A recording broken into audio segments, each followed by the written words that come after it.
Akala mo ba diploma lang ang ticket sa promotion?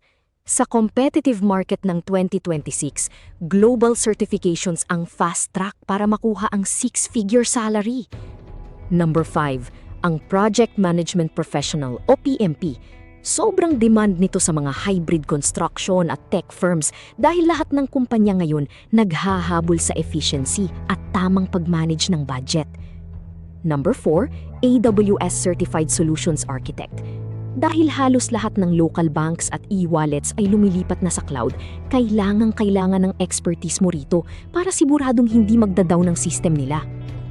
Number 3, AI Ethics and Governance. Bago ito pero patok.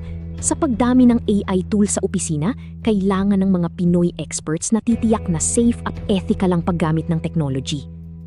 Number 2, Cybersecurity Specialist Certificates like CISSP.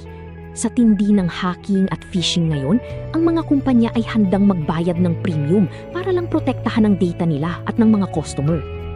At number 1, ESG Specialist Certification. Dahil sa climate change laws, lahat ng malalaking kumpanya sa Pilipinas ay naghahanap ng experts sa sustainability. Ito ang pinakamabilis na way para maging executive level. Kaya wag lang puro sipag, samahan mo rin ng tamang upgrades para sa career growth mo. Kayang-kaya mo yan, kalaban!